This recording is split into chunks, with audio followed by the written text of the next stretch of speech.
Kwa majina naitwa Martina Emmanuel, ni meneja wa tawi la Moshi kwa shirika la Hand in Hand East Africa Tanzania, ambapo shirika la Hand in Hand East Africa Tanzania linafanya kazi na jamii, hususan vikundi vya wamama na wanaume kwa asilimia ndogo, asilimia 20, lakini tunachokifanya tunatoa elimu ya ujasiriamali kwenye vikundi ambavyo vinakaa na jamii yetu. Tunafundisha mada 7 ambazo ziko kwenye hizo training ambazo tunatoa, ambavyo ni kwenye hususan uundaji wa vikundi. Pia tunafundisha akiba, tunafundisha habari ya biashara yenyewe, tunafundisha habari ya usimamizi wa fedha, mambo ya mikopo, mnyororo wa thamani, lakini pia mabadiliko ya tabia ya nchi. Tunaamini ya kwamba unapompa mtu elimu inamsaidia kumjenga kwa sehemu kubwa, tofauti na kumpa mtu pesa.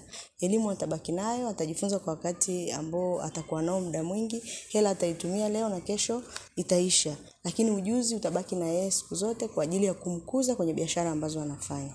Lakini pia kwa vikundi ambavyo tunakaa navyo, kwa miradi ambayo tunayo, tumewafundisha hizo training, lakini pia tunawakuta wako na biashara. Mradi wetu umejikita kwenye minyororo ya thamani ya aina 3, ambao ni habari ya ng'ombe, habari ya kuku na habari ya migomba ama ndizi. Kwa vikundi ambavyo tunavyo, ambavyo leo pia vimeshiriki kwenye siku ya wanawake, walikuwa na bidhaa tofauti tofauti ambazo zimeongezwa thamani, hususan kwenye hizo value chain 3. Kwa kama mtu anadili na kuku, anafundishwa namna ya kutunza yule kuku kwa namna ya biashara. Kama ni ng'ombe, kama ni migomba, anafanya kwa namna ya biashara, sio namna ile ya mazoea ambayo amezoea kila wakati. Lakini pia kwa mkoa wetu wa Kilimanjaro tumefikia vikundi zaidi ya 700 ambao tunafanya navyo kazi. Memba ambao tunao ni zaidi ya 17,000. Tumetengeneza ajira 12,000 kwa biashara ambazo wanafanya. Kwenye hizo biashara pia wametengeneza ajira pia kwa watu wengine. Kwa hiyo ni kitu ambacho ni kizuri tunakifanya, ambacho kinasaidia wale wamama kwanza, lakini pia na jamii kwa ujumla. Kwa hivyo ni ambavyo Hand in Hand tunafanya, lakini pia katika kumkomboa mwanamke kwenye vitu ambavyo wanavifanya ni kuwawezesha wale wamama, kuunganisha na wale watu ambao wanatoa mikopo, lakini pia mikopo ambao ni ya gharama nafuu kwao, kwa kuwawezesha wao kufanya biashara, lakini pia kuunganisha na masoko mbalimbali.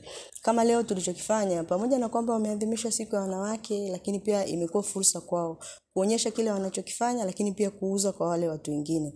Kwa kwao ni fursa, lakini pia ni sehemu ya kujifunza.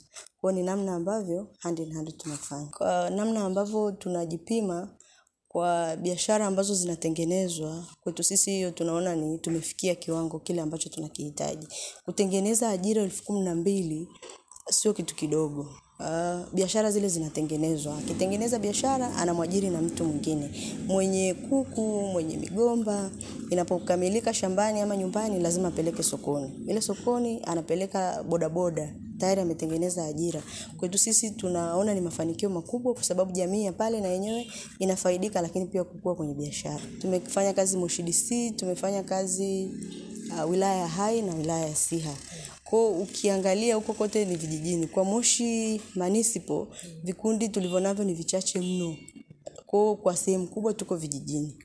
Kwa asilimia kubwa tumedili na wamama ambao wako vijijini, lakini pia tunawapa kipaumbele kwa sababu wako wanajishughulisha sana na hawajafikiwa kwa wingi. Kwa sisi tunafika kule na kuwafuata na kuwapa hiyo elimu.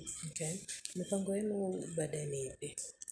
Kuendelea kusaidia jamii, lakini pia miradi inapokuwa imeisha, tunahakikisha vile vikundi bado vinaendelea kufanya vile ambavyo tunatamani kufanikiwa kwao. Tunapokuwa tunamaliza, kuna vikundi ambavyo tayari tumewatengenezea mashamba darasa. Ukienda Mwanga utakuta kuna mashamba darasa ya kuku, ukienda Rombo utakuta kuna mashamba darasa ya migomba, lakini pia wametengenezea umoja ambao mwisho wa siku unasaidia wale watu wote wa pale. Kwa hata kama sisi tukiondoka, vile vitu bado vinaendelea kudumu na vinaendelea kukaa na wao. Okay. Na miradi yenu huwa inakuwa gani ya muda gani? Kuna miradi ambayo inategemea sasa na mradi. Tuna miradi ambayo tunakaa nayo kwa miaka 4, mingine 3. Kwa mradi huu tumekaa nao kwa miaka 3, lakini pia miradi inapokuwa inaisha mingine inakuja, wale memba ambao tulikuwa nao mwanzo tunaendelea kuwa nao kwa lengo la kuangalia na kuwanyanyua zaidi. Kwa hiyo inategemea na mradi unataka nini kwa kipindi hicho. Kama ni mradi mpya anategemea mwingine miaka 3, 4, kwa namna ambavyo tunafanya kazi.